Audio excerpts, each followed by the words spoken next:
The metallic clang of a wrench hitting concrete echoed through Griggs & Sons Repair as Marlon wiped sweat from his brow. 42 years had etched lines into his face that told stories of war, hardship, and quiet resilience. His calloused hands bore the marks of a life spent fixing what others broke. The November chill seeped through the garage's thin walls, but Marlon hardly noticed. Pennsylvania winters had toughened him over the years. "Closing up early, boss?" Juno asked, rolling out from under a Chevy with grease streaking his dark beard. Marlon nodded. "Thanksgiving at the in-laws. You know how it goes." Juno grimaced.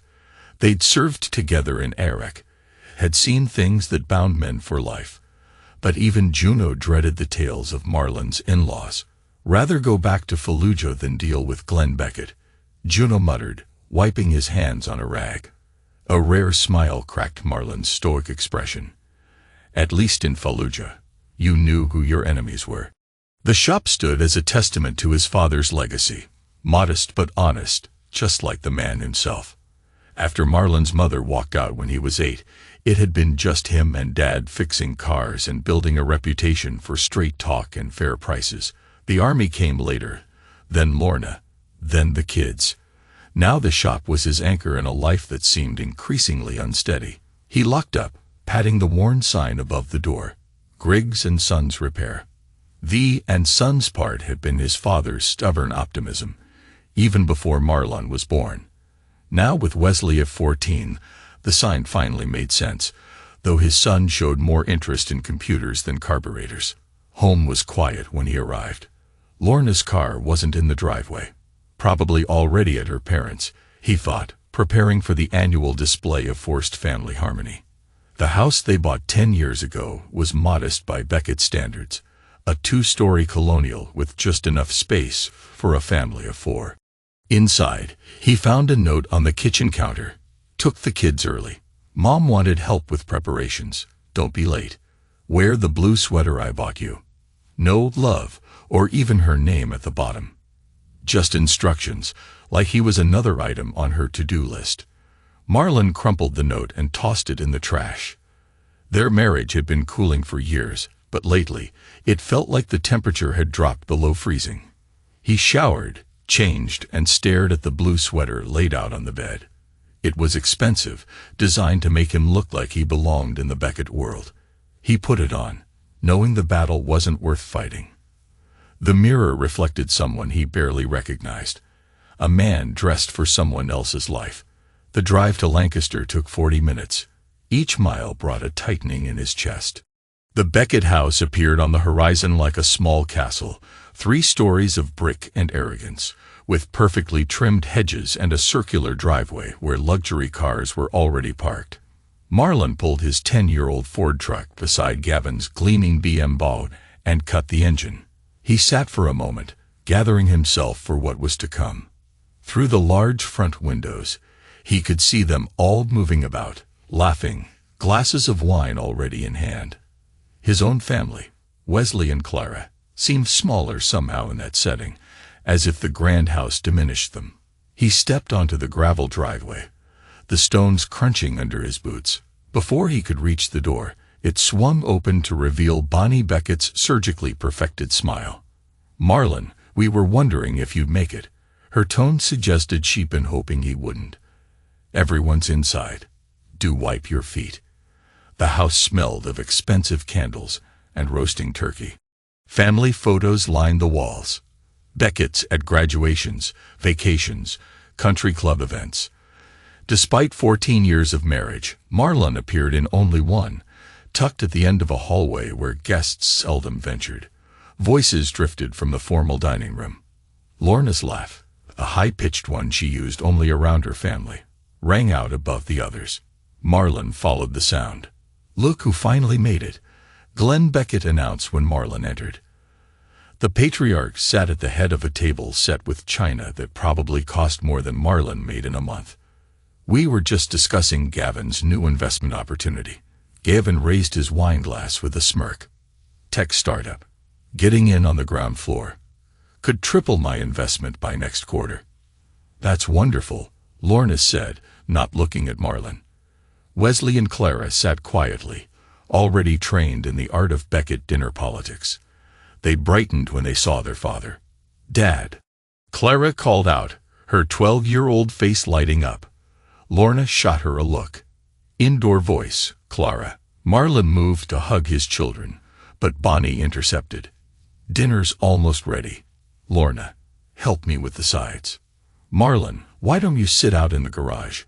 It's a bit crowded in here, and you know how the dining chairs are with sturdier builds." Glenn chuckled. "He's used to scraps anyway." Lorna didn't defend him. Instead, she nodded and added, "He likes the cold. It toughens him up." The words hit like a punch to the gut, but Marlon kept his face neutral. He'd learned in war to never show when you were wounded. "I'll join you, Dad," Wesley said, standing up. Clara followed. "Me too." They carried their plates out to the unheated garage, where a card table had been set up. The concrete floor was spotless, unlike Marlon's workshop, but the message was clear. This is where the messy guests belonged. "Sorry, Dad," Wesley mumbled once they were alone. Marlon ruffled his son's hair. "Nothing to be sorry for.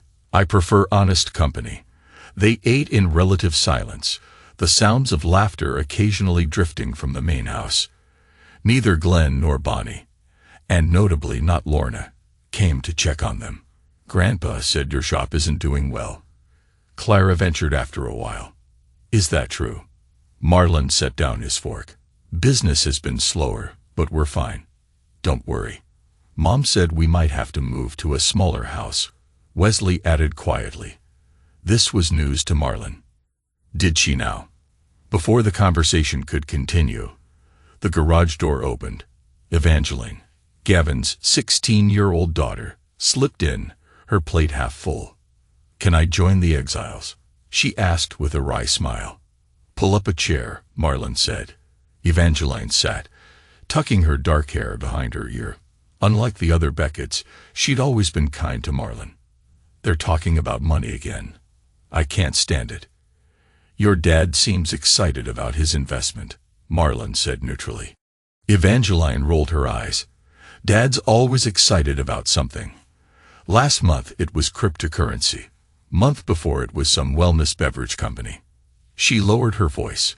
"He's been weird since the divorce, always trying to prove something." The garage fell silent again as they ate. Marlon noticed how his children relaxed away from the main house, their shoulders dropping, their smiles coming easier. It made his chest ache to think they felt the tension too. Then came the sound of tires on gravel. Through the small garage window, Marlon saw a black limousine pull up to the house. It was sleek and undeniably expensive, the kind that ferried CEOs and politicians. Out of place, even in the Beckett's affluent neighborhood.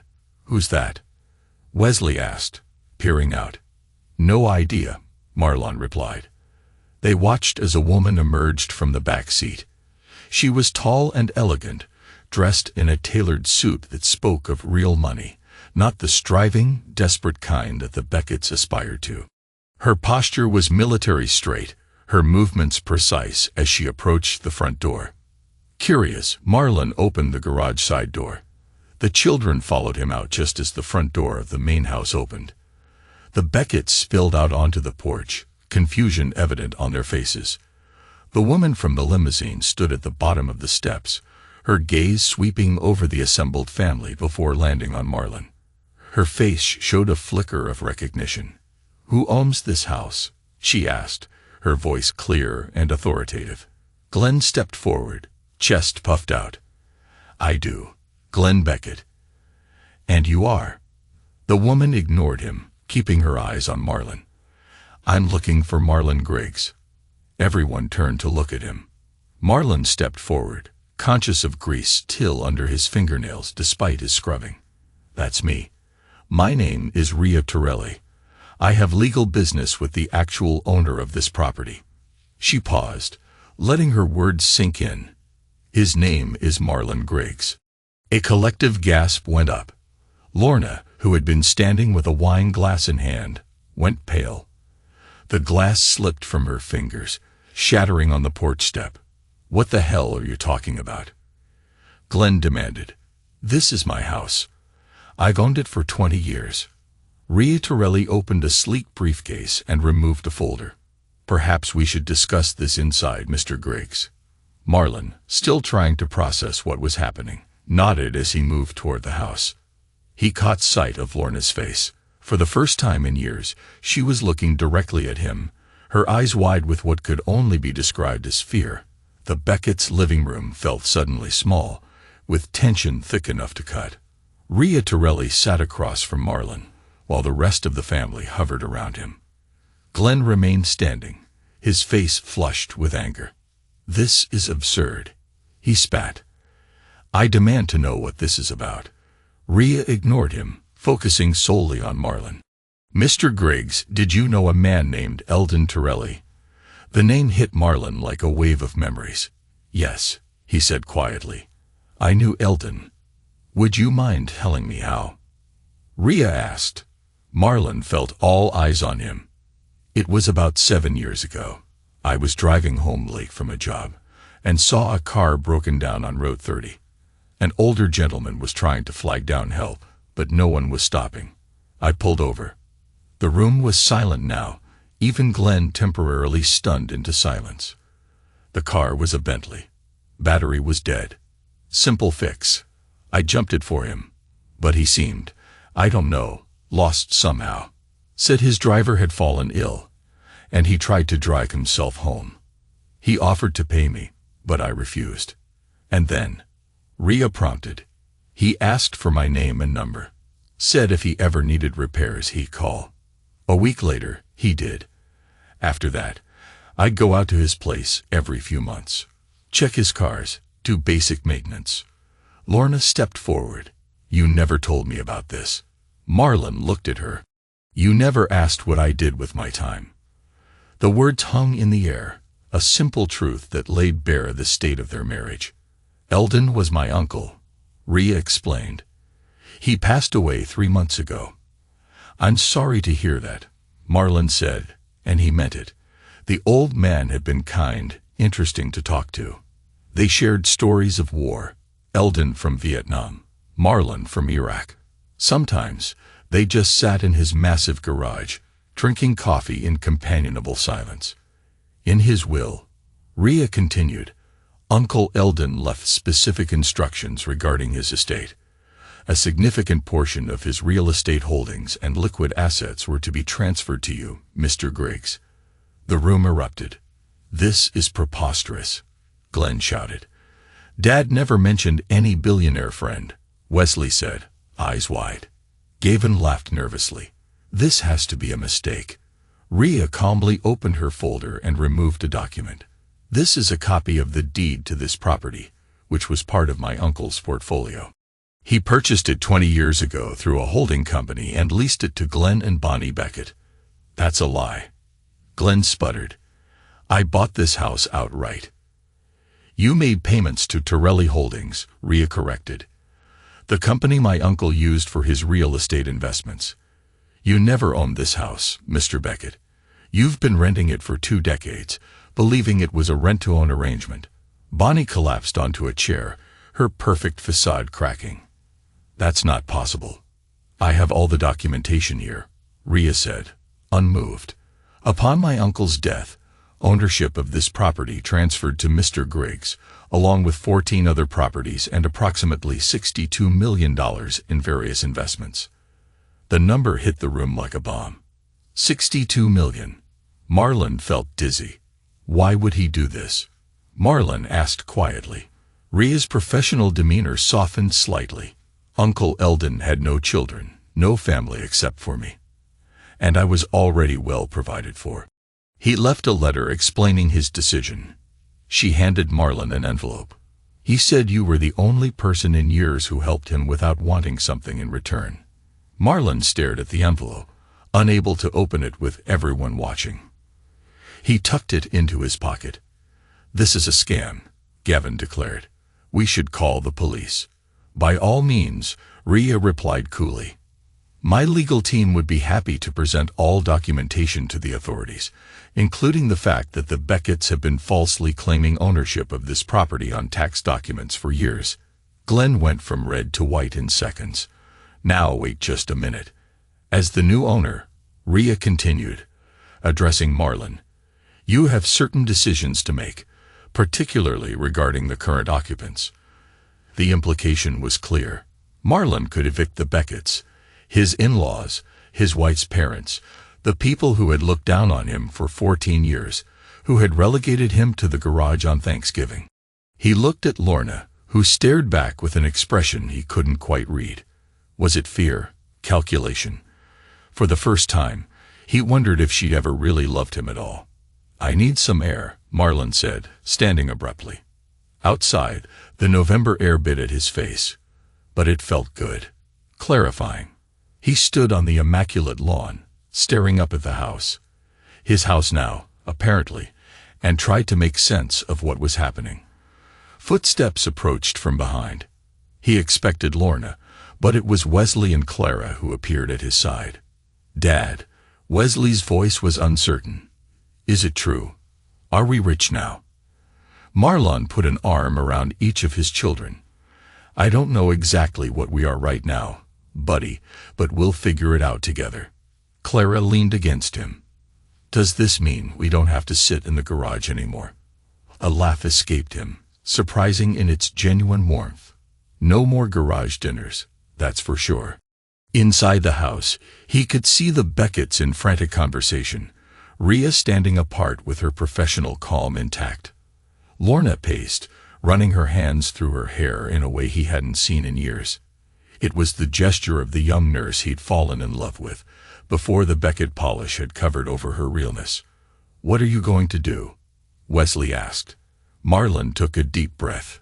What needs to be done? When they returned inside, the atmosphere had shifted.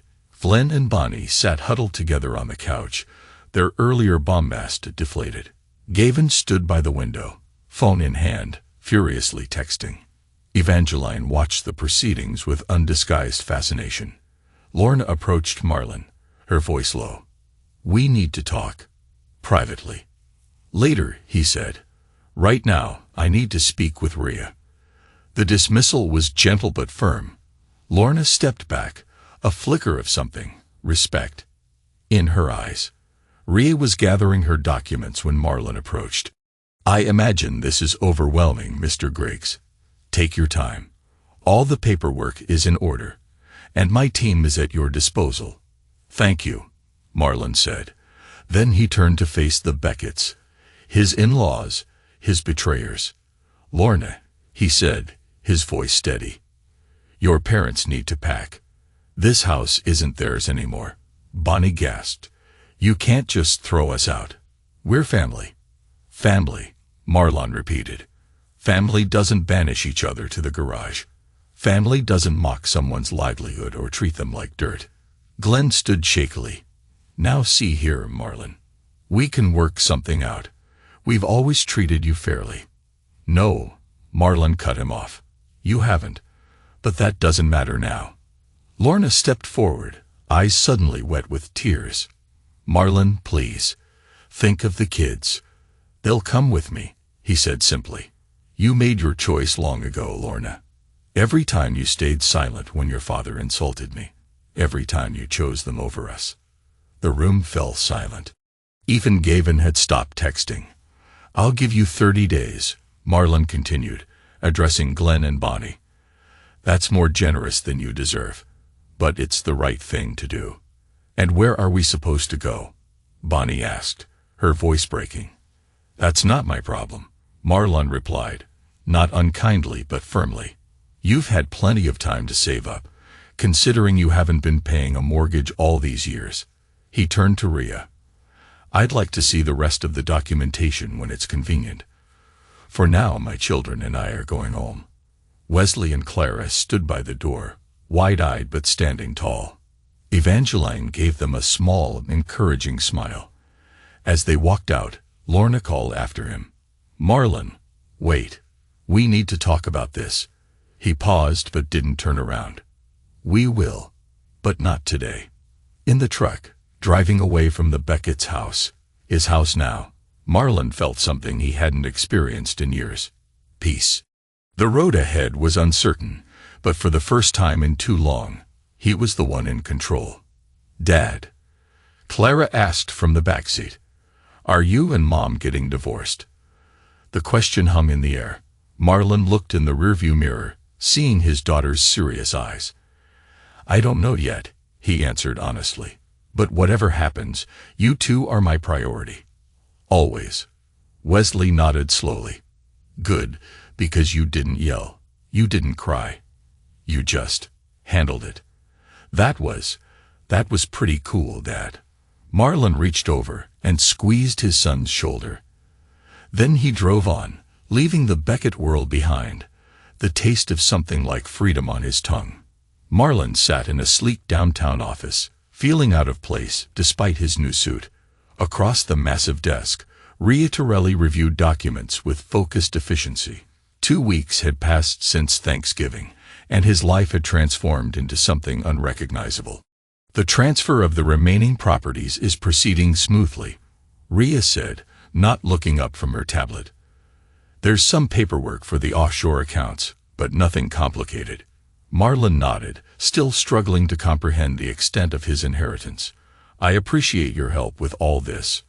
I wouldn't know where to begin." "That's what Uncle Eldon paid me for," Rhea replied, then paused. "I'm sorry.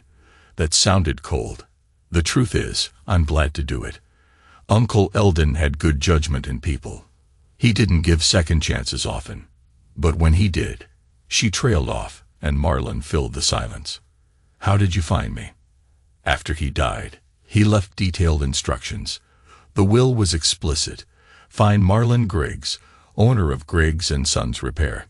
He said you'd need time to adjust, so I was to wait 3 months before contacting you." A rare smile crossed her professional demeanor. "He didn't mention it would be during a family Thanksgiving dinner."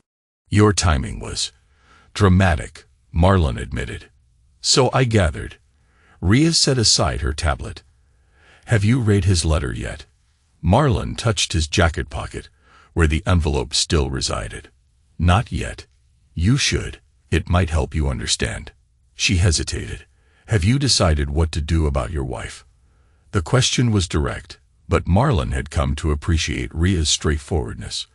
"Lorna's been calling nonstop. Texts, emails.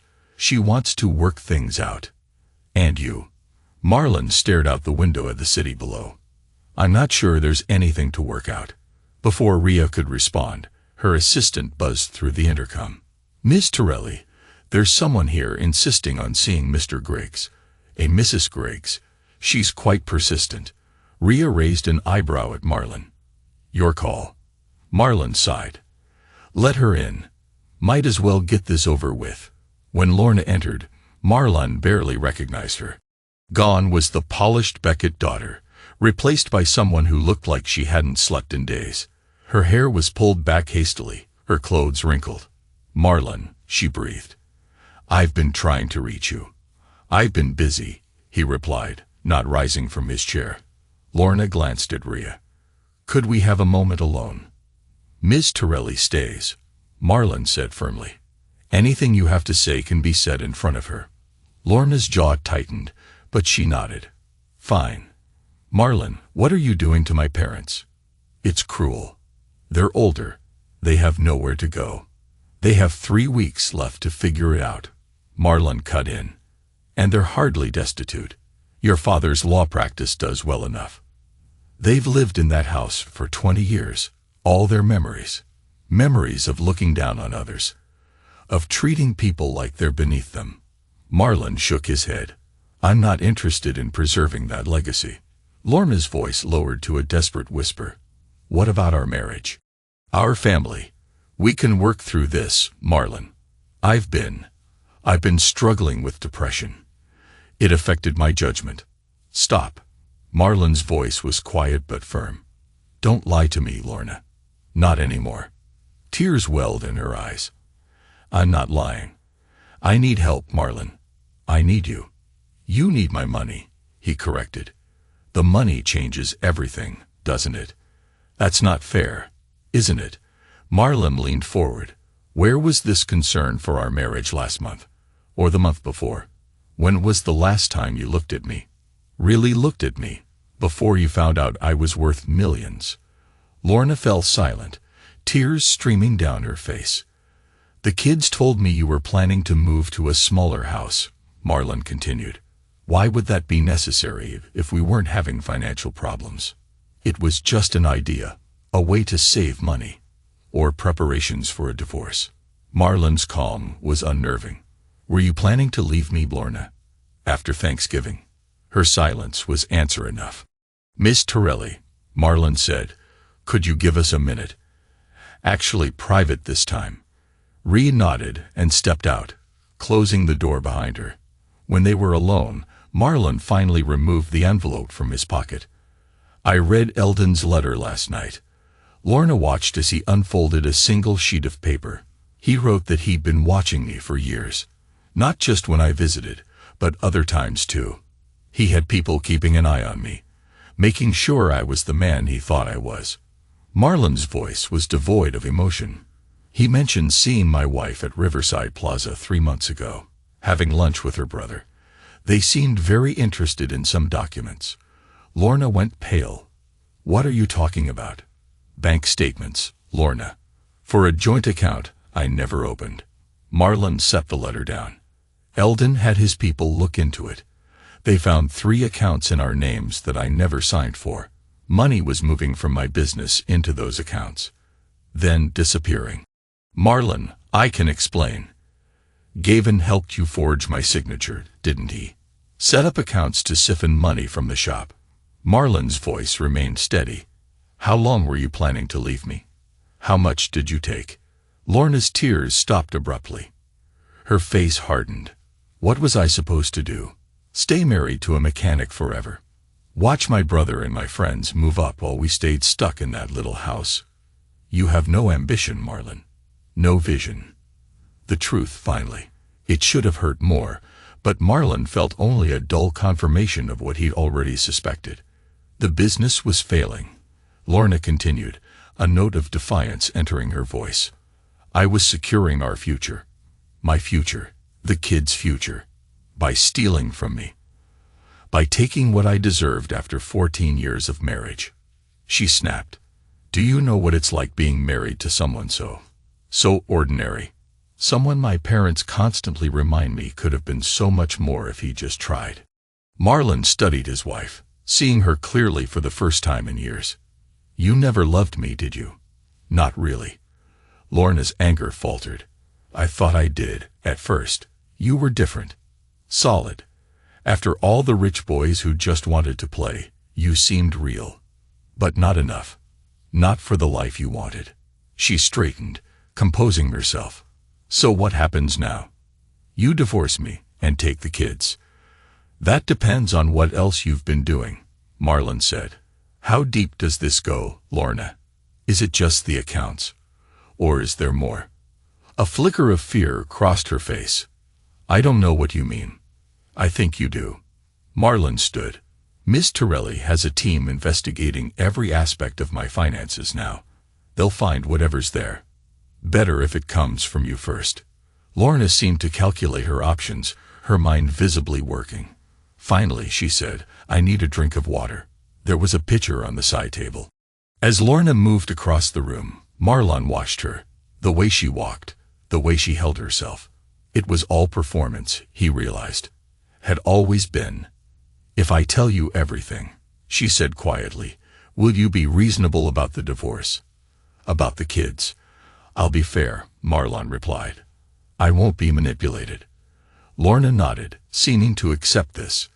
The accounts were Gavin's idea. He said it was just insurance, in case things went bad between us. He helped set them up. How much?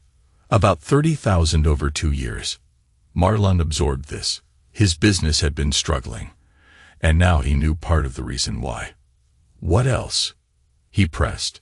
Lorna sipped her water, buying time. Gavin borrowed against the shop. Used the business as collateral for some investments. They didn't go well. The revelation hit Marlon harder than expected.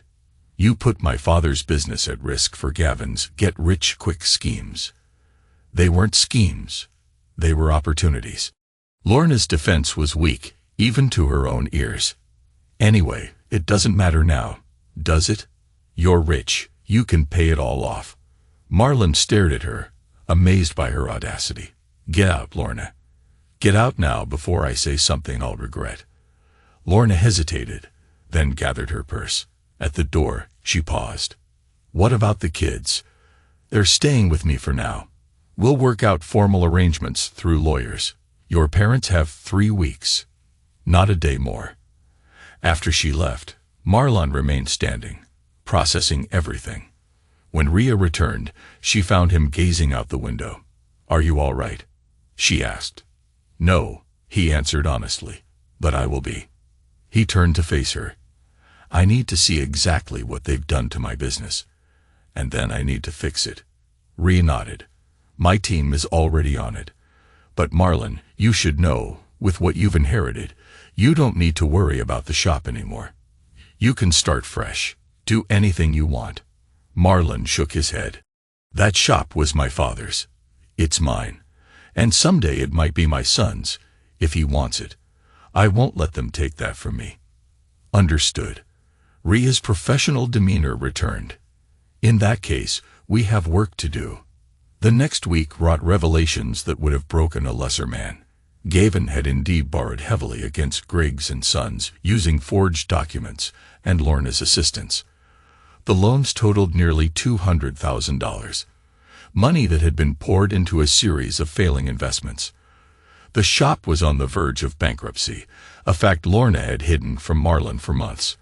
But the financial damage was only part of the story. As Marlon pulled into the shop parking lot Monday morning, he found Juno waiting outside, face grim. We've got a problem, Juno said without preamble. Half our regular customers canceled their appointments. Phone's been ringing with people pulling their business. Marlon frowned. What happened? Your brother-in-law happened. Juno handed Marlon his phone, opened to a local community Facebook page. Started Friday night. The post from Gavin Beckett was a masterpiece of character assassination. Warning to local community. My brother-in-law Marlon Griggs, owner of Griggs & Sons Repair, is experiencing severe mental health issues stemming from PTSD. He has become erratic, aggressive, and is making dangerous threats against family members. While I sympathize with his condition, I cannot in good conscience recommend trusting him with your vehicles or patronizing his business until he receives the help he needs. As a combat veteran myself, I understand these struggles. Combat veteran, Marlon growled. Gavin never served a day in his life. That's just the start, Juno said, scrolling down. It gets worse. Further posts alleged financial improprieties, shoddy workmanship, and hinted at violent tendencies. The comments were filled with concerned community members, many vowing to take their business elsewhere. This is slander, Marlon said quietly. No question. Juno pocketed his phone. But it's working. Town's small. Word spreads fast. Inside the shop, the phone rang. Marlon answered to hear another customer canceling. I understand, he said mechanically. Thank you for letting us know. After hanging up, he turned to Juno. How many cancellations? 15 so far, mostly regulars. Marlon ran a hand over his face. They're trying to destroy what's left of the business before we can fix it. What do we do? Juno asked. Marlon stared at the shop around him. The tools his father had collected, the signs on the walls, the decades of honest work this place represented. We fight back, he said simply, not Gavin's way with lies and manipulation, our way with truth. That afternoon, Marlon called Rhea. I need a lawyer, a good one. And I need records of everything, Gavin. And Lorna did. You already have lawyers, Rhea reminded him, an entire team at your disposal. I need someone local, someone who understands small towns and how they work. 2 days later, Marlon sat across from Patricia Winters, a seasoned attorney with a reputation for ruthlessness, disguised by grandmotherly charm. She reviewed the evidence compiled by Ria's team with methodical precision. "This is quite the case, Mr. Griggs," she said, removing her reading glasses. "Identity theft, fraud, defamation. Your wife and her brother have been busy." "Can we prove it?" Marlon asked. Patricia smiled thinly. "Oh yes, the paper trail is remarkably clear. They weren't expecting anyone to look closely." "I want to sue them," Marlon said. "Not for the money. I don't need that anymore. For the truth. I want everyone to know what they did." "That could be arranged." Patricia made a note. "What about your wife? Will you be filing for divorce?" "Yes, and I want custody of my children." Patricia nodded. Given the evidence of her criminal activity, that shouldn't be difficult. But be prepared. People like your wife and her brother don't go down quietly. They'll fight dirty. "Let them," Marlon said. "I've got nothing to hide." The lawsuit was filed the next day. By evening, it was the talk of the town. Gavin's post disappeared from social media, but the damage was already done. The shop stood nearly empty for days, with only a few loyal customers braving the rumors. Marlon worked anyway. He opened every morning at 8, closed at 6, and did whatever jobs came in with the same careful attention he always had. In the evenings, he focused on his children, making sure they understood what was happening without burdening them with adult problems. "Is Mom going to jail?" Clara asked one night as Marlon tucked her in. "I don't know, sweetheart," he answered honestly. "What she and Uncle Gavin did was wrong. But the courts will decide what happens next. The kids at school say things," Wesley said from the doorway, "that you're crazy, that you stole Grandma and Grandpa's house." Marlon patted the bed, and Wesley came to sit beside him. "People say a lot of things when they don't know the truth. The truth is I inherited that house from a friend. And I'm not crazy. I'm just standing up for what's right." "Like when you were a soldier?" Clara asked. Marlon nodded. "Something like that." As the days passed, Ria became a constant presence in Marlon's new reality. She managed the logistics of his inheritance with ruthless efficiency, but also checked in regularly about the lawsuit and the children. Her cool professionalism gradually gave way to genuine concern. "You could shut down the shop," she suggested one evening as they reviewed documents in his kitchen. "Take some time. Figure out what you really want to do now." Marlon shook his head. "That shop kept me sane after the war. Gave me purpose when I needed it most. I'm not abandoning it because times are tough." Ria studied him with newfound respect. "You're not what I expected." "What did you expect?" "Someone who'd take the money and run, buy a yacht, move to an island." She shrugged. "Most people would." "I'm not most people." "No," she agreed quietly. "You're not." The preliminary hearing for the lawsuit came faster than expected. The courthouse was packed, small-town curiosity bringing out even those with no direct connection to the case. Marlon sat at the plaintiff's table with Patricia beside him. Across the aisle, Gavin and Lorna huddled with their attorney, a slick corporate type from Philadelphia.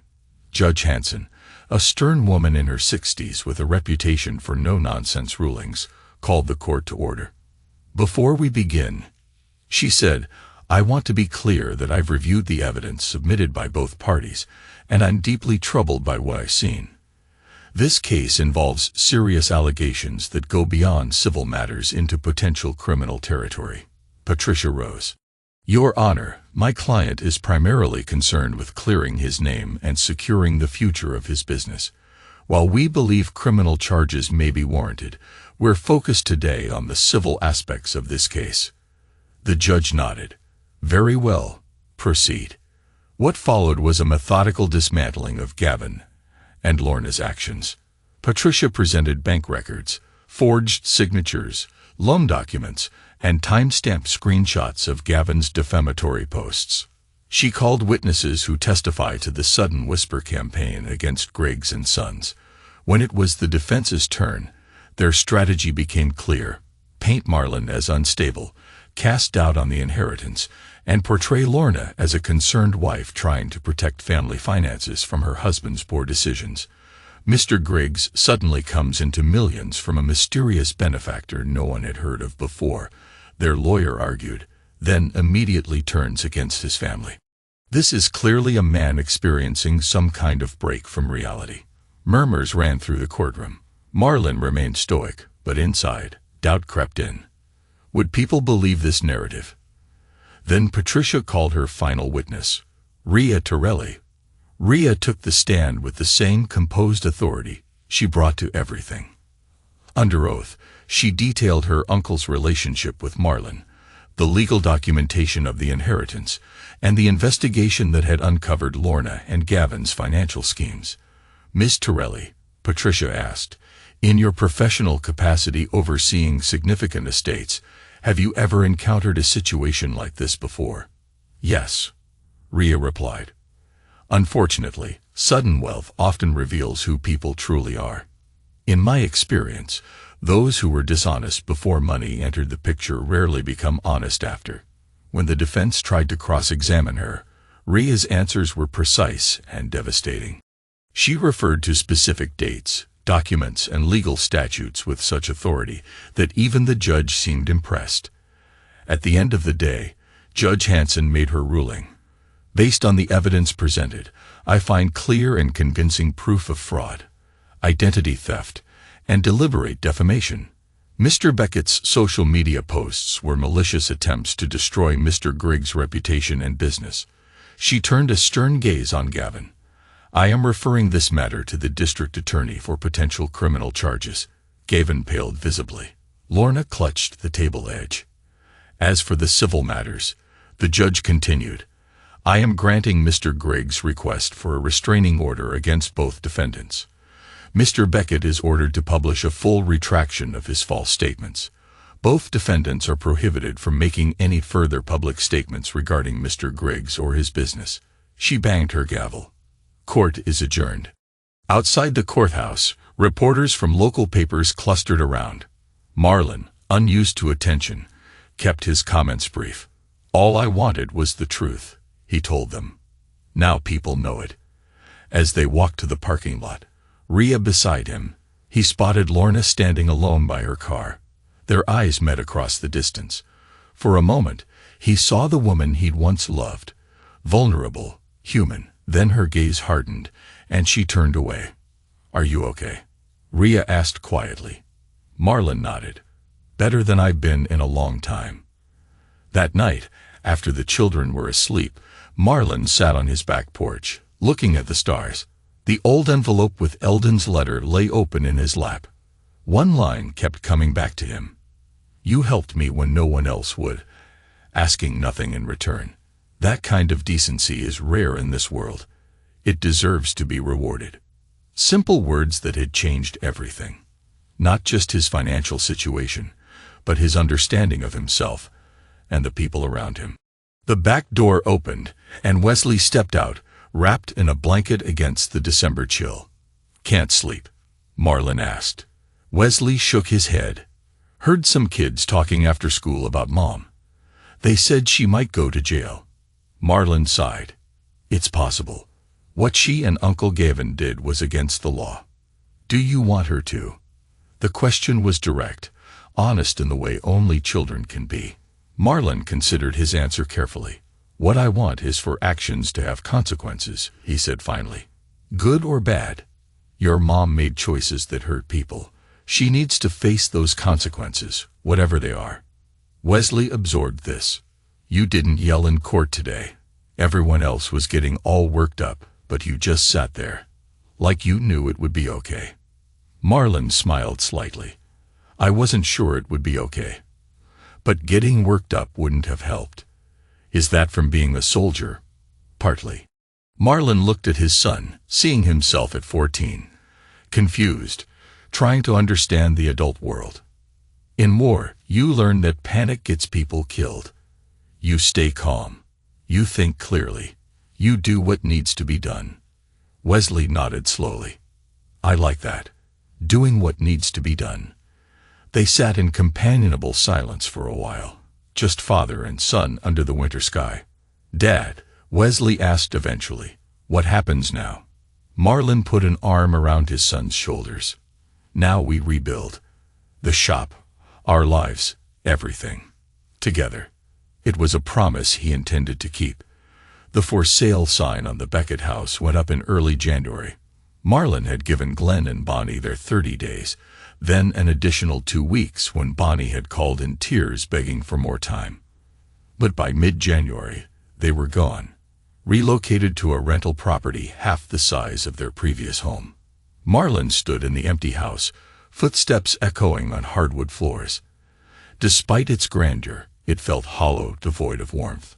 This place has never been a home, he realized, just a monument to pretension.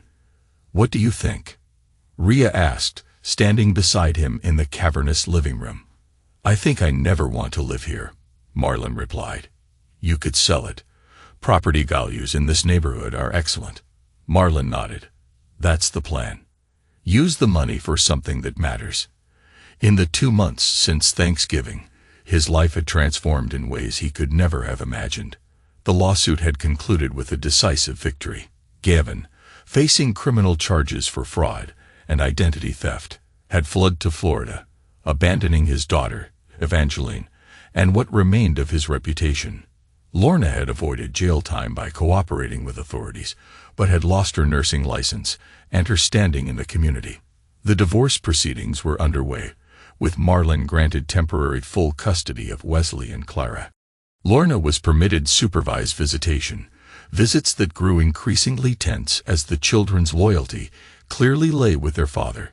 Griggs and Sons Repair was slowly recovering. After the truth about Gavin's smear campaign came to light, customers began to return. Marlon used a small portion of his inheritance to upgrade the shop's equipment and hire 2 additional mechanics, both veterans he'd met through a support program at the VA. But the most surprising development had been his evolving relationship with Rhea Torelli. What had begun as a purely professional connection had grown into something more complex. Not romance, both were too guarded for that, but a friendship built on mutual respect and shared experiences. "I've been thinking about what you said," Marlon told her as they walked through the empty Beckett house, "about using the money for something that matters. I want to start a nonprofit, a garage that trains veterans in auto repair, gives them marketable skills, helps transitioning back to civilian life." Rhea considered this a worthy cause. "Your friend Juno could help run it." "That's what I was thinking." Marlon paused in what would have been Glenn's study. "We could use part of the proceeds from this house to fund it. The rest goes to the kids' college funds." "Very practical." Rhea nodded approvingly. Uncle Eldon would approve. As they continued their tour, Marlon's phone rang. Wesley's name flashed on the screen. "Everything okay, bud?" Marlon answered. "Mom's here," Wesley said, his voice tight. "At the house. She says she needs to talk to you." "She's not doing great, Dad." Marlon sighed. "I'll be home in 20 minutes. Don't let her inside until I get there." After ending the call, he turned to Rhea. "I need to go. Lorna's shown up unannounced. Want me to come with you?" The offer surprised him. "No, but thanks. This is something I need to handle alone." When Marlon arrived home, Lorna was sitting on the front steps, her appearance a shadow of her former polished self. Her clothes were clean but rumpled, her hair pulled back carelessly. Dark circles shadowed her eyes. Wesley and Clara watched anxiously from the living room window as Marlon approached his estranged wife.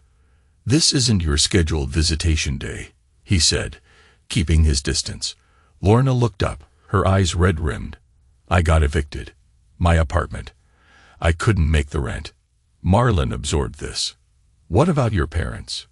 She laughed bitterly. "They're barely speaking to me. Blame me for everything. Losing their house, the scandal, all of it. And Gavin's in Miami, supposedly starting fresh. Won't return my calls." She wiped her eyes. "I have nowhere to go, Marlon." The old Marlon might have relented immediately. Might have offered her the spare room out of lingering loyalty or guilt. But that man was gone. "What exactly are you asking for?" he said quietly. "I don't know," she admitted. "Money, I guess, or a place to stay for a few days." "And then what? What's your plan, Lorna?" She stared at her hands. "I don't have one." Marlon sat down beside her, maintaining a careful distance. "You know what I realized these past months? You always had a plan, from the day we met. You knew exactly what you wanted and how to get it. You planned our wedding, our house, our kids' schools, everything." Lorna nodded slowly. "The only thing you didn't plan was being happy with what you had," Marlon continued. "With who I was. I know that now," she whispered. "I'm sorry, Marlon. I really am." He studied her, looking for the manipulation that had colored their relationship for years. But all he saw was a broken woman facing the consequences of her choices. "I'll help you find a place," he said finally. "And I'll cover 3 months' rent. After that, you're on your own." Relief flooded her face. "Thank you. I know I don't deserve." "This isn't about what you deserve," Marlon cut her off. "It's about who I am, who I choose to be." Inside, Wesley and Clara watched the exchange with apprehension. When Marlon returned, they bombarded him with questions. "Is Mom coming back?" Clara asked. "No," Marlon answered firmly. "Your mother is going through a tough time, and I'm helping her find a new place to live. But this is our home now. Yours, mine, and Wesley's." "Will we still see her?" Wesley's question held a complexity beyond his years. "That's up to you," Marlon said honestly. "She's still your mother, and she loves you in her way. But I won't force you to spend time with her if you don't want to." Clara hugged him fiercely. "I want to stay with you." Marlon held his daughter close, heart full. "Then that's what we'll do." Spring came slowly to Pennsylvania. But by April, the town had shed its winter gray for tentative green. The Beckett house sold for well above asking price, and Marlon used the proceeds exactly as planned, establishing the Griggs Veterans Training Program and securing his children's educational futures. The grand opening of the expanded Griggs & Sons Repair and Training Center was scheduled for a sunny Saturday in late April. The old garage had been renovated and expanded, with a new wing dedicated specifically to the nonprofit training program. Juno, now officially Marlon's business partner, had taken charge of recruitment, bringing in 6 veterans for the inaugural class. Marlon surveyed the transformation. He felt a quiet pride that had nothing to do with the money that had made it possible. This was about legacy, his father's and his own. "Nervous?" Rhea asked, appearing beside him in a rare casual outfit, jeans and a light sweater instead of her usual suits. "A little," Marlon admitted. "Public speaking isn't my thing. Just be yourself." It's worked pretty well so far. The event drew a larger crowd than expected. Local businesses that had once shunned Griggs & Sons came bearing gifts and congratulations. Veterans groups showed up in force. Even the mayor made an appearance, eager to associate himself with the positive press the project was generating. Notably absent were the Becketts. Glenn and Bonnie had retreated from public life, their social standing devastated by the revelations of their financial deceptions. Lorna, now working as a receptionist at a medical office 2 towns over, had declined her invitation. Gavin remained in Florida, facing extradition for the charges he'd fled. But Evangeline came, standing somewhat awkwardly near the refreshment table until Marlon spotted her. "I wasn't sure I'd be welcome," she said as he approached. "You're always welcome here," Marlon assured her. "How are you doing?" She shrugged. "Staying with Mom since Dad left. Started college in the fall, state school. All we can afford now. If you need anything." "I'm okay." She smiled slightly. "Just wanted to say I think what you're doing here is cool. And that I'm sorry for everything my family did to you." "You didn't do anything," Marlon said. "You don't owe me any apologies." As the event progressed, Marlon found himself surrounded by well-wishers. Wesley and Clara moved through the crowd with confidence, proudly showing visitors around the facility their father had built. Juno introduced the veteran trainees. each with their own story of service and struggle. Finally, it was time for Marlon to speak. Standing before the gathered crowd, he felt a momentary panic, then a strange calm. "Thank you all for coming," he began simply. "This shop has been part of our community for over 40 years. My father opened it with the belief that honest work and fair dealings would see him through. He was right." Marlon glanced at Wesley, who gave him an encouraging nod. "Some of you know that I've experienced some changes in my life recently." A chuckle ran through the crowd at the understatement. "What matters isn't the money or the property. What matters is what we choose to do with the opportunities we're given." He gestured to the veterans standing nearby. "These men and women served our country. They sacrificed in ways most of us can't imagine. Now they're looking for a chance to rebuild their lives, just like I had to do when I came home from Iraq. This center is for them. A place to learn, to work, to find purpose again." As he continued, Marlon felt something shift inside him. The last piece of armor he carried since the war, since Lorna's betrayal, finally falling away. He wasn't defined by what had been done to him, but by what he chose to do now. After the speech, as people mingled and explored the facility, Rhea found him again. "That was good," she said. "Really good. Thanks." Marlon watched his children laughing with some of the veterans. "I never thought I'd be here, you know. Owner of all this, speaking to crowds. Life has a way of surprising us." Rhea hesitated, then added, "I'm being reassigned. The firm wants me back in New York." The news hit Marlon harder than expected. "When do you leave?" 2 weeks. She met his eyes directly. "Unless I have a reason to stay." The question hung between them, unspoken but clear. Before Marlon could respond, Wesley called out to him, "Dad, come quick. Clara is showing everyone how to change oil." Marlon smiled apologetically at Rhea. "Rain check on this conversation." She nodded, a rare warmth in her eyes. "I'm not going anywhere." Yet, as the day wound down and the crowd thinned, Marlon found himself standing outside the shop alone. The new sign gleamed in the setting sun: Griggs & Sons Repair and Veterans Training Center. Juno joined him, 2 cups of coffee in hand. Quite a day. "Yeah." Marlon accepted the coffee gratefully. "Think it'll work?" "The training program?" "Absolutely.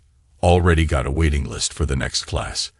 They sipped their coffee in companionable silence. "Your lawyer friend," Juno said eventually. "She's into you." Marlon nearly choked. "Rhea? She's just, if you say just a friend, I'm going to hit you with a wrench." Juno grinned. "I've seen how she looks at you, how you look at her. It's complicated. Only if you make it complicated." Juno clapped him on the shoulder. "Don't waste time, man. We've both seen how short life can be." Inside, Clara was showing Evangeline how to use a socket wrench, her small hands confident on the tool. Wesley was deep in conversation with one of the veteran trainees about computer diagnostic systems. They looked happy, Marlon realized. Truly happy. Maybe for the first time in years. As the last guest departed, Rhea approached him again, car keys in hand. "I should get going." "Have dinner with me tomorrow," Marlon said suddenly. "Just us. No business talk." She smiled, a genuine expression that transformed her usually serious face. "I'd like that." After she left, Marlon gathered his children and the remaining staff for a final toast. "To new beginnings," Juno proposed, raising a paper cup of soda. "To scraps and steel," Marlon countered. "The things we salvage and rebuild." As they clinked cups, Marlon looked at the people surrounding him, his children, his friend, his employees. Family wasn't about blood, he realized. It was about loyalty, about standing by each other when it mattered most.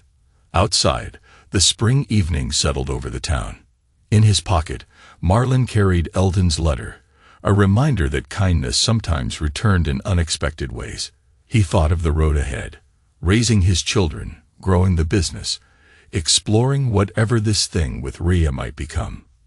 For the first time in years, the future looked bright. He stepped outside one last time, looking up at the shop sign, his father's legacy, now his, and someday perhaps his son's. Scraps and steel. He murmured to himself, not anymore.